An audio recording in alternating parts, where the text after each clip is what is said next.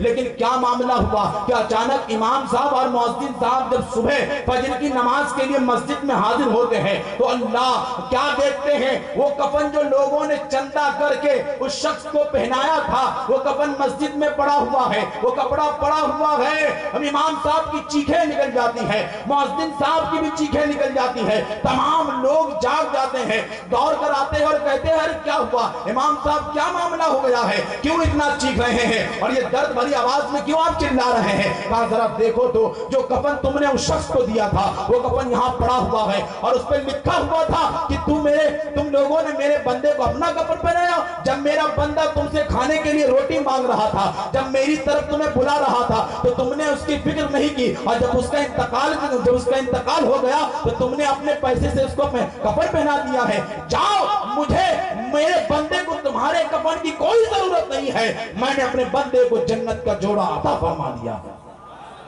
کیا سبق ملا اس واقعے سے؟ کیا سبق ملا؟ کیا ہم نے سمجھا کہ جو وارث والے ہیں نا ان کی قدر کیا کریں، جو وارث ہیں ان کی قدر کیا کریں، اللہ تبارک و تعالیٰ آپ کو اجر عظیم عطا فرمائے گا۔ اگر آپ آج قدر نہیں کرتے ہیں تو میرے پیارے یاد رکھیں یہ دور ایسا پرفتن دور ہے کہ ہر موڑ پر گناہ کا معاملہ ہے، اور آج گناہ پر لوگ اتنے جری ہو گئے، اتنے جرت گناہ پر کرنے لگے کہ ایک گناہ کرتے انسان تھکتا نہیں ہے، دوسرا گناہ کرنے کے لیے تیار ہو جاتا ہے۔ اگر انسان یہیں پر یہ کہے کہ اب وہ یہ کر لے کہ ایک نیکی کرے پھر دوسرا نیکی کرنے کے لیے تیار ہو جائے تو جس نیکی کی وہ نیت پہلے کرے گا، کرنے سے پہلے ابھی کرے گا نہیں، اللہ اس نیت کا ثواب اسے عطا فرما دیتا ہے۔ لیکن یہاں گناہ پر گناہ ہے، گناہ پہ اصرار ہے۔ علامہ اسماعیل حقی رحمت اللہ تعالیٰ علیہ تفسیر روح البیان کے حوالے سے سورہ اعراف کے آیت نمبر 70 کی تفسیر میں فرماتے ہیں کہ جن لوگوں نے قرآن کریم کی آیت کا انکار کیا وہ کافر ہو گئے، ان کی موت کفر پر ہوئی۔ اور آگے لکھتے ہیں کہ وہ مسلمان جو گناہ پر بار بار اصرار کرتے ہیں، یعنی بار بار گناہ کرتے ہیں، یہ خدشہ ہے، یہ ڈر ہے کہ ان کی بھی موت کفر پر ہو۔ اللہ اکبر، ان کی بھی موت کفر پر ہو۔ بس اس بات کے تھوڑی سی بات انشاءاللہ اس کے بعد ختم۔ کیا میں یہ عرض کر رہا تھا کہ علامہ اسماعیل حقی رحمت اللہ تعالیٰ نے لکھتے ہیں کہ میرے دوست ابو اسحاق فزاری رحمت اللہ تعالیٰ نے ایک کفن چور کے ساتھ، ایک کفن چور تھا، کسی زمانے میں وہ آپ کا دوست تھا، لیکن وہ جو کفن چور تھا حضرت وہ اپنے چہرے پر ہمیشہ ایک ہاتھ رکھتا اور ایک آدھا چہرہ چھپا کر رکھتا۔ ابو اسحاق فزاری رحمت اللہ تعالیٰ علیہ بار بار کہتے کہ اے میرے دوست، تو میرے دوست ہے، ذرا یہ بتا کہ یہ معاملہ تیرے ساتھ کیا ہے، تو اپنے آدھے چہرے کو چھپا کر رہتا ہے، مجھے تو بتا دے، میں تو تیرے دوست ہوں۔ اس نے کہا حضور میں کسی زمانے میں کفن چور تھا، میں معمول کے مطابق قبروں کے نشان نہیں کرتا اور نئے قبروں پر جا کر رات میں کفن چوری کیا کرتا تھا، پھر اسے بیچ کر اپنا خرچہ پانی نکالتا، اپنے آشائش کے سامان خریدتا۔ لیکن ایک مرتبہ جب میں قبر پر پہنچا، ایک قبر کو نشان نہیں کر کے رات میں جب پہنچا تو وہ قبر ایک عورت کی تھی، وہ قبر ایک نیک عورت کی تھی۔ جب میں نے قبر میں ہاتھ ڈالا تو ایک تھپڑ میرے گال پر اس نے مارا، اور اس کے بعد میں وہاں سے بھاگا، قبر پہ جیسے تیسے میں نے مٹی ڈالی اور بھاگا۔ اور آج تک وہی نشان میرے چہرے پر ہے۔ علامہ ابو اسحاق فزاری رحمت اللہ تعالیٰ علیہ کہتے ہیں کہ میں نے جب اس کے چہرے کو دیکھا تو یقینی طور پہ اس کے چہرے پر 5 انگلیوں کے نشانات تھے۔ آپ فرماتے ہیں کہ اس کے بعد تو نے کیا کیا؟ وہ کہتا ہے کہ اس کے بعد میں نے توبہ کر لیا، اور اس کے بعد میں آج تک پھر میں نے وہ کام چھوڑ دیا اور میں اللہ اللہ کرتا ہوں۔ آج بھی جب مجھے وہ بات یاد آتی ہے تو میرا کلیجہ تڑپ جاتا ہے۔ علامہ ابو اسحاق فزاری رحمت اللہ تعالیٰ علیہ اس واقعے کو ایک خط میں نقل کرتے ہیں اور حضرت امام اوزاعی رحمت اللہ تعالیٰ علیہ کے بارگاہ میں بھیجتے ہیں، کہتے ہیں حضور ایسا ایسا معاملہ ہے، یہ واقعہ پیش آیا ہے۔ علامہ امام اوزاعی رحمت اللہ تعالیٰ علیہ پھر خط میں لکھتے ہیں کہ ذرا اس شخص سے پوچھو تو صحیح کہ جتنے مسلمانوں کی قبروں کو اس نے کھودا ہے تو کیا اس نے مسلمانوں کے چہرے کو کس طرف پھرا ہوا دیکھا؟ قبلہ کی طرف دیکھا یا قبلہ سے پھرا ہوا دیکھا؟ حضرت ابو اسحاق فزاری رحمت اللہ تعالیٰ علیہ نے پوچھا کہ تم نے جو مسلمانوں کی قبروں کو کھودا ہے، نہ جانے کتنے قبروں کو کھودا، یہ ذرا یہ بتاؤ کہ ان قبروں کے حالات کو بتاؤ کہ ان مسلمانوں کے چہرے کو تم نے کس طرف پھرا ہوا دیکھا؟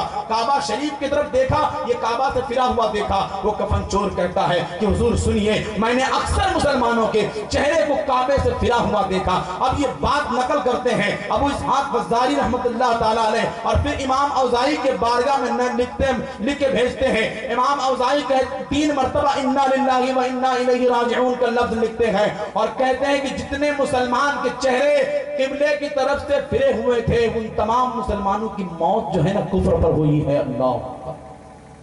اللہ یہ کیوں ہوا؟ یہ گناہ پر گناہ کرنے کی وجہ سے، گناہ پر اصرار کرنے کی وجہ سے۔ تو اے میرے امام حسین کے ماننے والوں، آج اس محفل میں آپ بیٹھے ہوئے ہیں، لے کے کچھ اٹھیں تو یہ لے کے اٹھیں کہ اگر ہم نمازی نہیں تو نمازی بن جائیں گے، ہم اپنے مسجدوں کو آباد کرنے میں لگ جائیں گے، ہم اپنے نبی کے ہم اپنے نبی کے دین پر من مٹنے کے لیے تیار ہو جائیں گے، ہم اپنے نبی کے دین کے خاطر قرآن کی تعلیمات کو عام کریں گے، قرآن کی اپنے علماء سے محبت کریں گے، اور پھر ہم حسینی ہیں۔ حسینی، سچا حسینی وہ ہے کہ حسین کے نانا جان علیہ السلام کے طریقے پر چلے۔ حسینی وہ ہے سچے جو نبی کریم صلی اللہ تعالیٰ علیہ وسلم کے شریعت پر عمل کریں۔ اگر آج ہم نے عمل نہ کیا تو دیکھیں ہمارے حالات کیا ہے، ہمارے حالات بس بدتر ہوتے جا رہے ہیں۔ تو اس لیے میرے پیارے آقا کے پیارے دیوانوں، اے میرے عزیزوں، اگر گناہ میں ملوث ہے تو توبہ کر لیں۔ آج امام حسین رضی اللہ تعالیٰ عنہ کے بارگاہ میں یہ عہد کر کے اٹھے کہ اے امام، آج تک ہم نے جتنی غلطیاں کی ہیں اے امام ہمیں معاف فرما دیجئے، آج سے ہم آپ کے سچے عاشق بن کے دکھائیں گے، سچے عاشق بن کے دکھائیں گے، اور پھر آپ سچے عاشق بنیں، پھر زمانہ آپ کا نام لے گا، زمانہ آپ کا نام پکارے گا، کیونکہ جو سچے عاشق ہیں زمانہ ان کے قدموں میں ہے۔ اللہ تبارک و تعالی ہم سب کو سننے سے زیادہ عمل کی توفیق عطا فرمائے۔ میرے بولنے میں یا آپ کے سننے میں زبر زیر پیش یا کوئی بھی سہوا قصدن کوئی غلطیاں ہوئی ہو تو اللہ اسے معاف فرمائے۔ میں بھی توبہ کرتا ہوں، آپ بھی توبہ کر لیں، پڑھیں استغفر اللہ ربی من کل ذنب واتوب الیہ، اشہد ان لا الہ الا اللہ واشہد ان محمدا عبدہ ورسولہ وما علینا الا البلاغ۔ السلام علیکم ورحمۃ اللہ تعالی وبرکاتہ۔